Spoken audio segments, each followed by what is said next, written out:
aujourd'hui entrer chez toi, j'ai compris que je devais descendre pour que la joie vienne demeurer chez moi. Quand j'ai croisé son regard, je ne me sentais pas digne devant tant d'amour à mon égard. J'ai aperçu Jésus et j'ai descendu.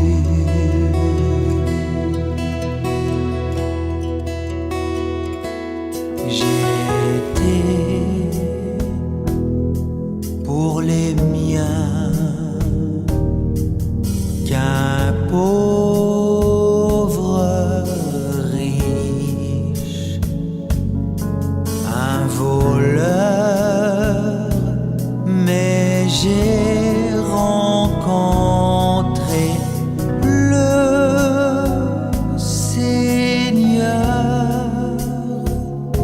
Et si j'ai causé du tort, je redonnerai plus encore, car j'ai trouvé le plus grand des trésors. C'est l'infiniment petit qui a rencontré aujourd'hui l'infiniment grand. Il m'a dit, hâte-toi de descendre, car je dois aujourd'hui entrer chez toi.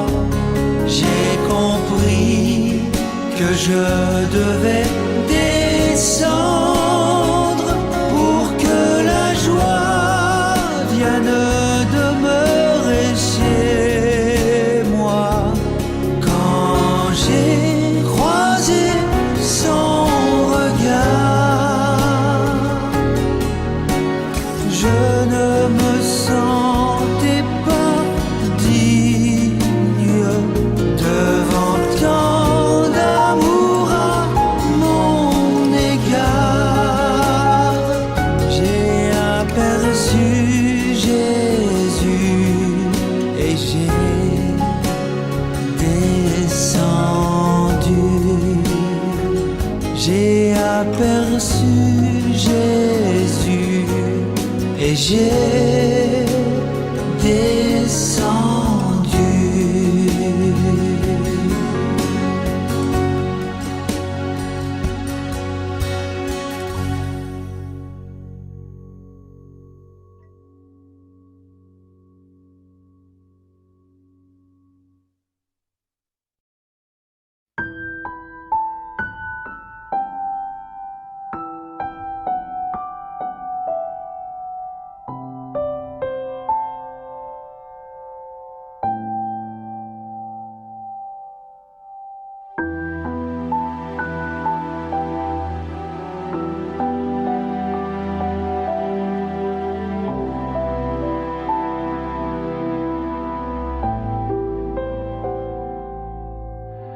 Un homme important, très considéré, caché sous l'apparence une souffrance, estimé pour ses victoires, mais quand il rentrait le soir, il était seul devant son miroir.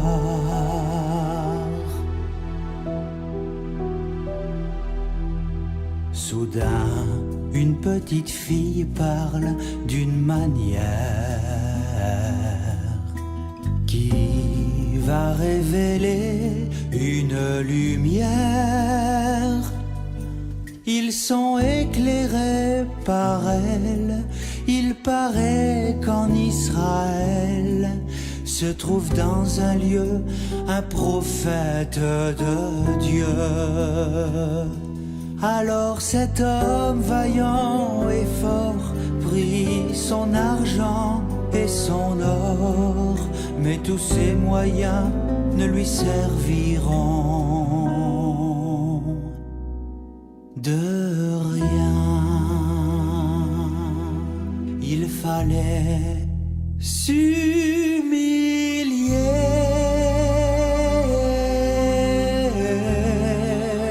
se rabaisser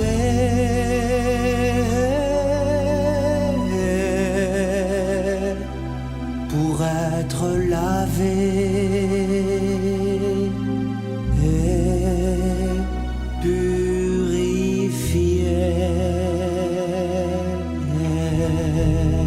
Il fallait s'humilier,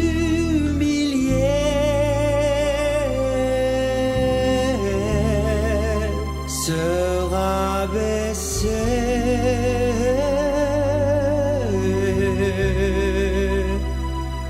pour être lavé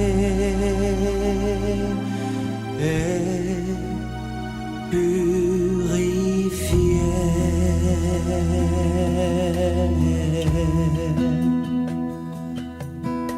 Le prophète le vit arriver de loin. Il lui fit dire d'aller dans le Jourdain. Mais quelle action peu glorieuse, se tremper dans l'eau boueuse. Rien ne s'est passé comme il l'avait espéré. Il repartit le cœur plein de fureur. Mais il entendit ses serviteurs. Quelque chose de difficile, tu l'aurais trouvé facile. Sur ces quelques mots, il descendit dans l'eau. Il s'est humilié,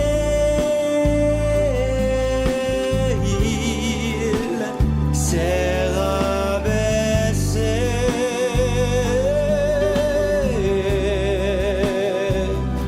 pour être lavé,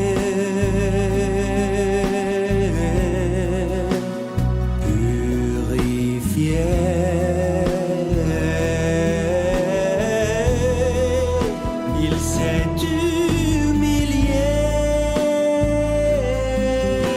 il s'est rabaissé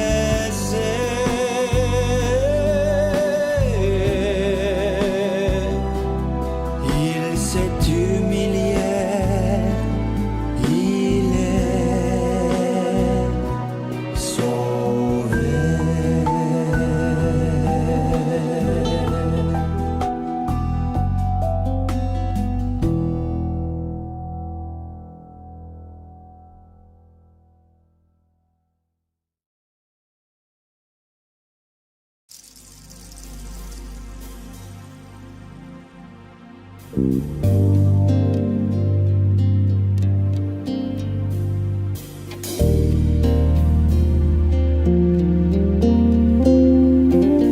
Le monde vit dans la peur, les nations tremblent de terreur.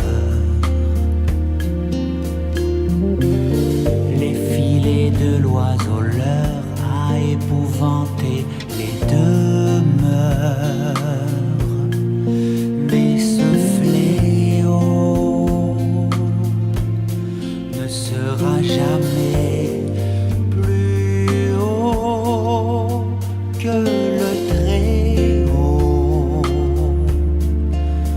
Ne crains pas et garde la foi. Celui qui demeure à l'abri du Très-Haut repose à l'ombre du Tout-Puissant. Les terreurs de la nuit, l'épreuve et les ennuis ne l'anéantira pas. Celui qui demeure à l'abri du Très-Haut repose à l'ombre du Tout-Puissant. La contagion et les tribulations ne l'anéantira pas. Je dis à l'Éternel, mon rocher, ma forteresse.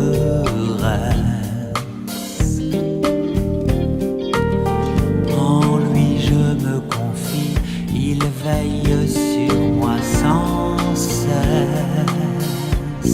Sa fidélité est un bouclier qui te protégera. Ne crains pas et garde la foi. Celui qui demeure à l'abri du Très-Haut repose à l'ombre du Tout-Puissant. Les terreurs de la nuit, l'épreuve et les ennuis ne l'anéantira pas. Et si des milliers tombeaux alentour, ne crains pas car il vole à ton secours. Contre la flèche qui vole de jour, celui qui demeure à l'abri du Très-Haut repose à l'ombre du Tout-Puissant. Les terreurs de la nuit, l'épreuve et les ennuis ne l'anéantira pas. Celui qui demeure à l'abri du Très-Haut repose à l'ombre du Tout-Puissant. La contagion et les tribulations ne l'anéantira pas.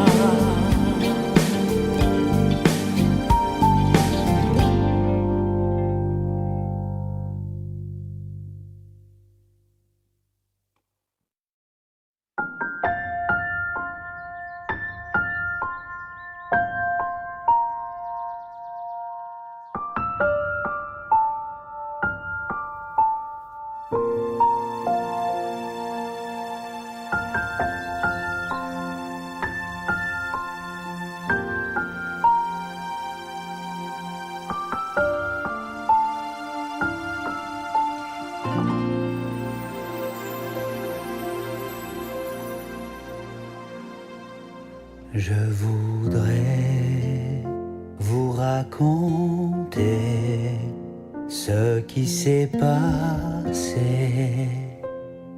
Mon berger a posé ses mains sur moi.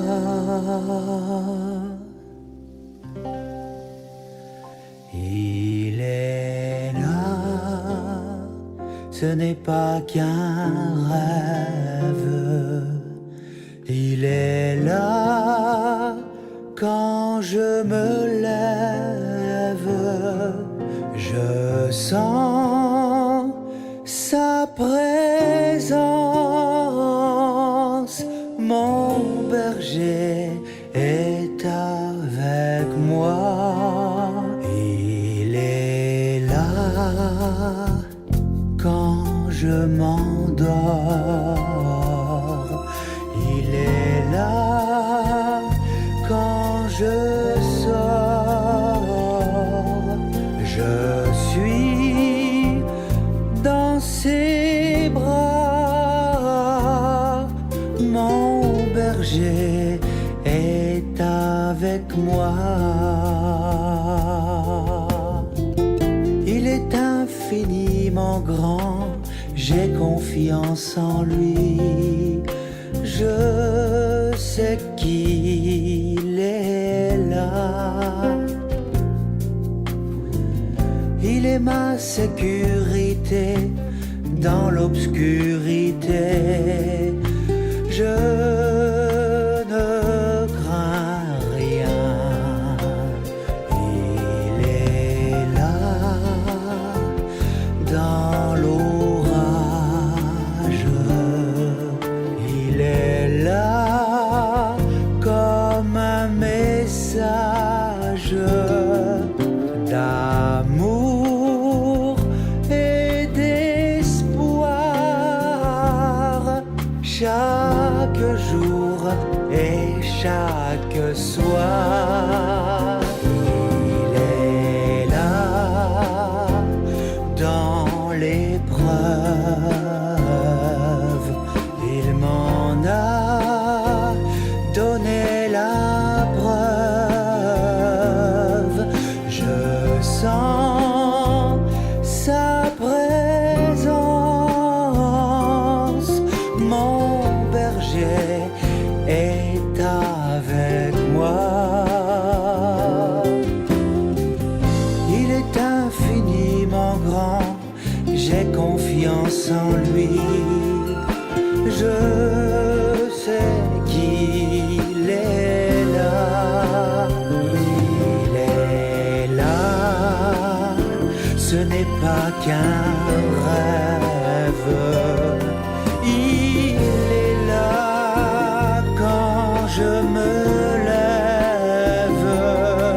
Je sens sa présence, mon berger est avec moi. Il est là.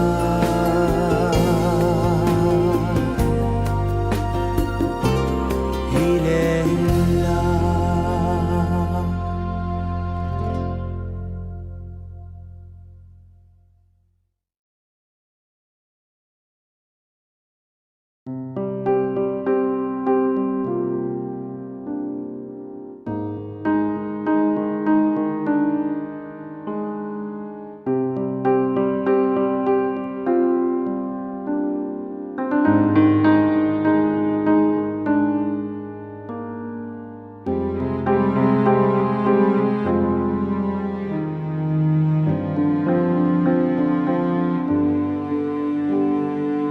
Séparés dans l'illusion, assis dans les traditions, ayant pour motivation être vus par leur action, et leurs mains jettent des pierres et font de longues prières en oubliant notre Père. C'est à eux que l'on doit ce poids qu'ils ne veulent remuer du doigt, mais jamais eux ils ne le frôlent, ce fardeau qu'ils lient sur vos épaules, ils prennent le contrôle. Mais il ne joue qu'un rôle, ne leur ressemblez pas, n'agissez pas comme eux, gardez-vous du levain des pharisiens. Ils disent mais ne font pas, prenez ce qui est bon, mais ne faites pas ce qu'ils font.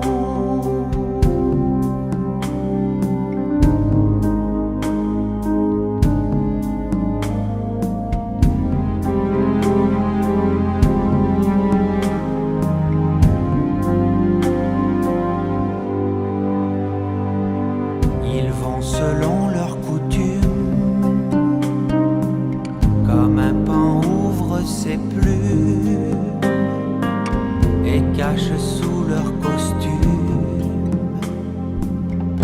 sentiment d'amertume. Il s'attribue le mérite dans le but d'avoir un titre, mais la parole écrite dénonce ces hypocrites. Il recherche les premières places dans les festins de première classe. Ils usent de leur dialogue pour épater dans les synagogues ceux qui causent leur piège. Ils recherchent les premiers sièges, ne leur ressemblez pas, n'agissez pas comme eux. Gardez-vous du levain des pharisiens. Ils disent mais ne font pas. Prenez ce qui est bon,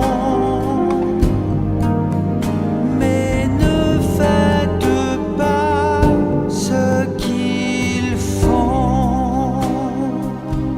Ils nettoient la loupe, l'extérieur de la coupe, et l'intérieur ils l'abandonnent. Et ils font tout pour être vus et approuver des hommes. Ne leur ressemblez pas, n'agissez pas comme eux. Gardez-vous du levain des pharisiens. Ils disent mais ne font pas. Prenez ce qui est bon,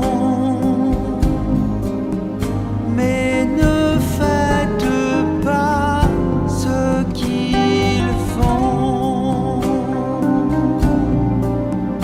car c'est pour les hommes qu'ils le font.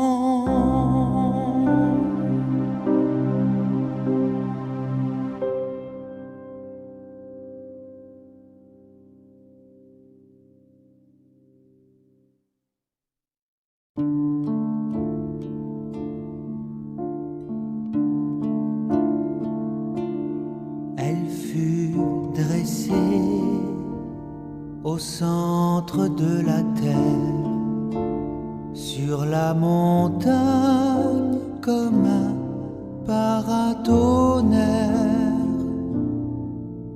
À cet endroit précis, elle a porté celui qu'on appelle le Messie.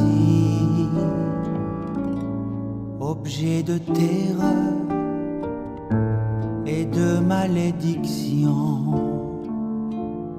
on en fait aujourd'hui une décoration, une image dérisoire, une page d'histoire, mais elle est en réalité un sujet de gloire.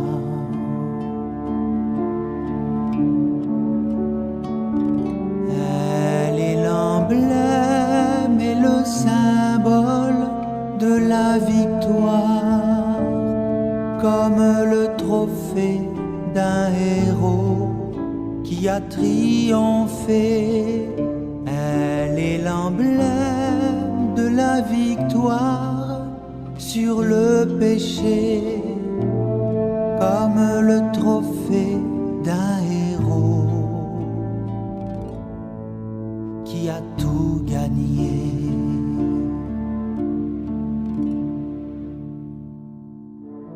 Notre espérance n'est pas dans le bois, car le bois en lui-même ne pouvait nous sauver. Même si des siècles après, elle est restée plantée dans le crâne de l'humanité.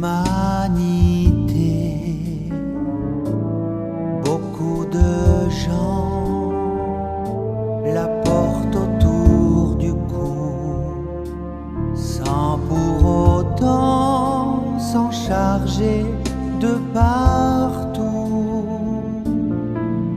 Une folie, un supplice pour tous ceux qui périssent, mais pour nous, elle est une puissance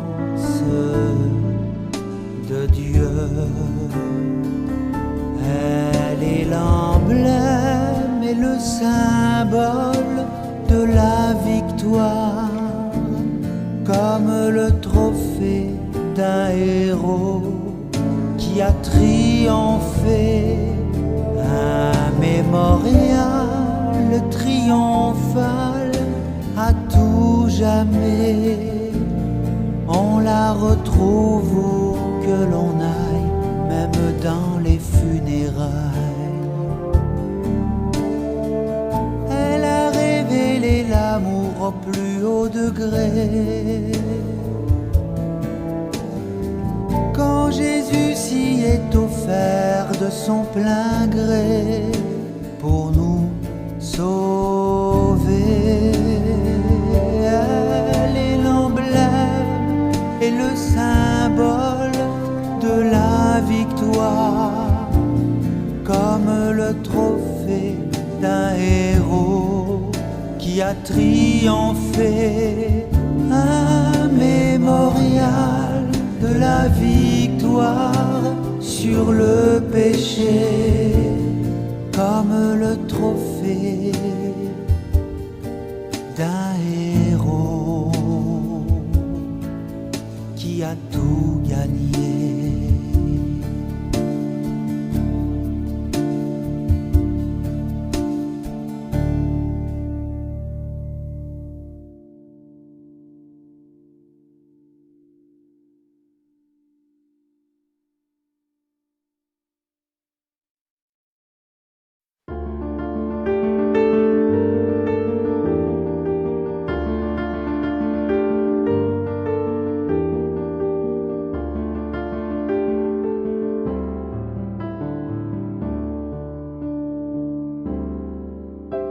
L'orgueil, un sentiment chez l'homme. L'orgueil égare beaucoup d'hommes. L'orgueil menace chacun d'entre nous. L'orgueil nous empêche de nous mettre à genoux. Elle nous fait compter seulement sur nous. Elle nous fait croire seulement en nous. L'orgueil s'occupe du regard des gens. Elle pousse à l'amour de l'argent, à voir toujours plus beau, plus grand. Elle précède la chute, pourtant.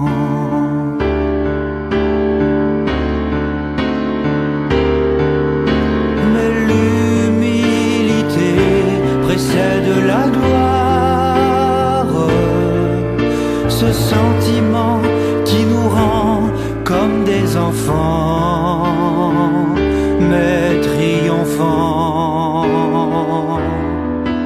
La plus belle leçon d'humilité qui nous a été donnée quand Jésus va s'humilier, le Seigneur, le roi des rois. Le Créateur s'est fait serviteur. Il est venu se mettre à la hauteur des malfaiteurs. Tu peux marcher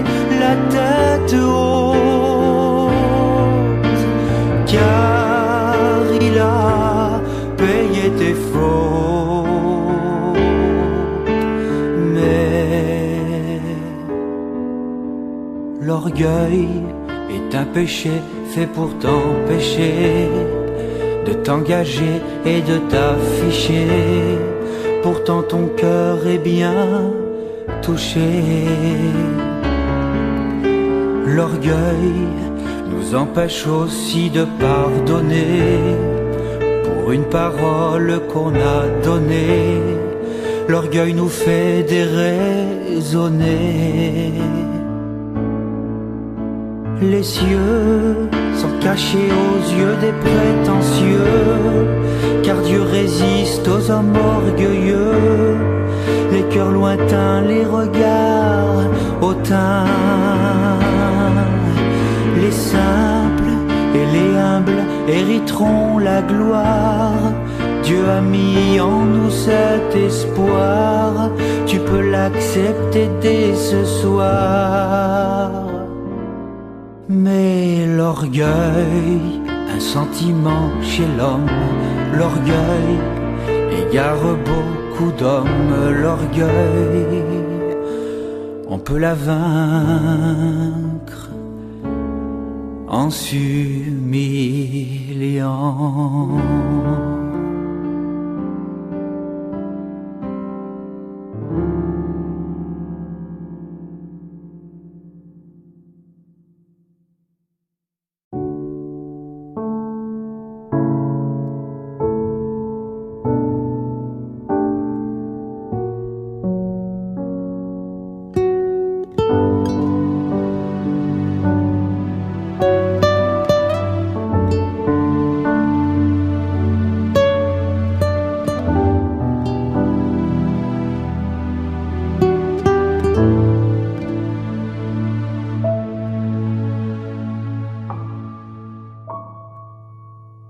Si tu connaissais le don de Dieu, et qui est celui qui te dit donne-moi à boire. Si tu le connaissais, tu lui aurais toi-même demandé à boire. Il t'aurait donné de l'eau vive. Quiconque boit de cette eau aura encore soif, mais celui qui boira de mon eau n'aura plus jamais soif. Si quelqu'un a soif, qu'il vienne à moi, je lui donnerai de l'eau vive. Venez puiser de l'eau, celui qui boira l'eau que je lui donnerai deviendra en lui de l'eau vive pour l'éternité. Si tout au long de ta course tu as cherché loin de la source un moyen de désaltérer ton âme assoiffée, si l'épreuve du désert a frappé ton cœur et ton âme, des courants d'eau pour ton âme rafraîchira ton cœur. Ne puisez plus dans le vide, dans des lieux arides, car les ruisseaux de Dieu sont pleins d'eau. Venez puiser de l'eau.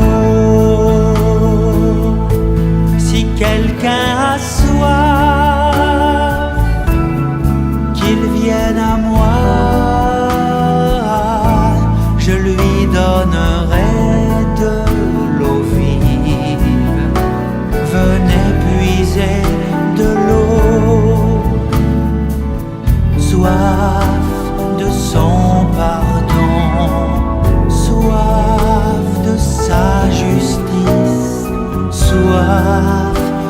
son amour.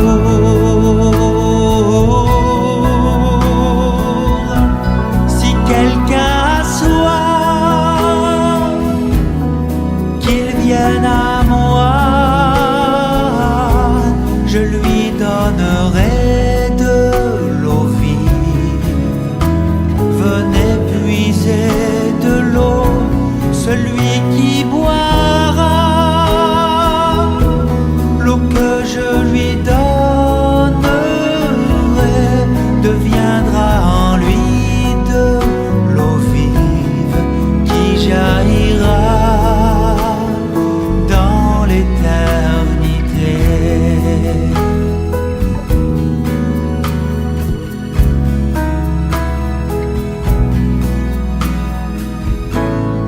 Vous n'aurez plus jamais soif.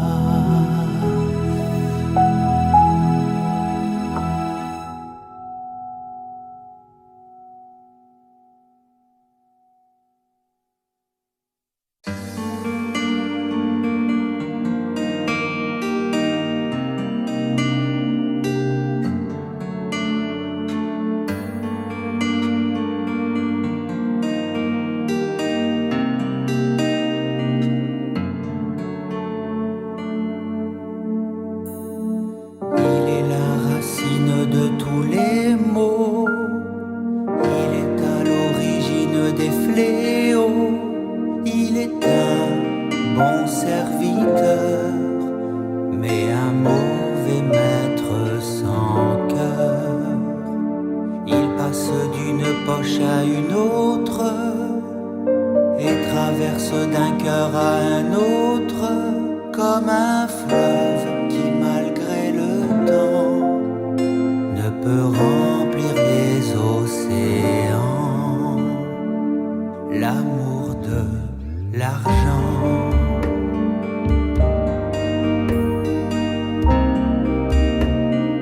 L'amour de l'argent.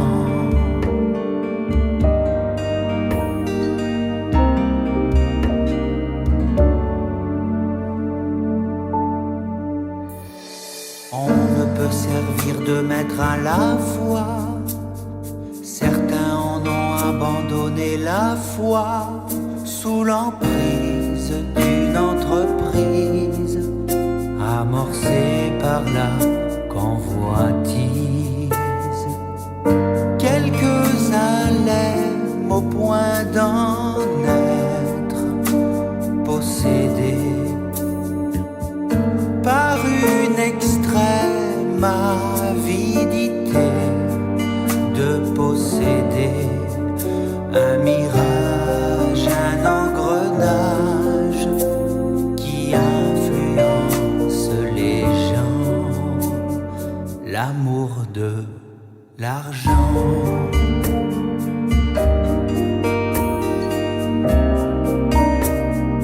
L'amour de l'argent.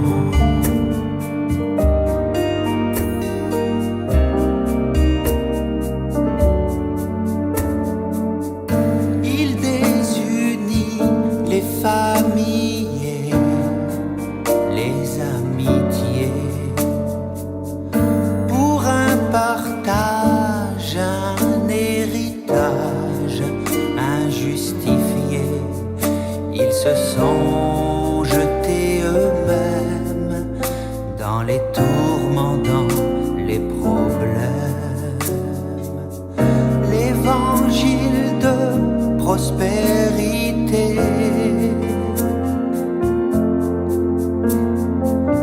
se glisse de plus en plus près dans les assemblées. Livré, touche le blé.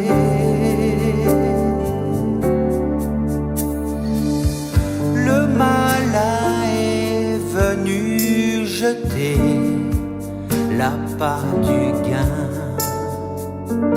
pour leurrer, pour détourner l'homme du droit droit chemin pour 30 pièces d'argent. Judas a livré le sang innocent pour l'amour de l'argent.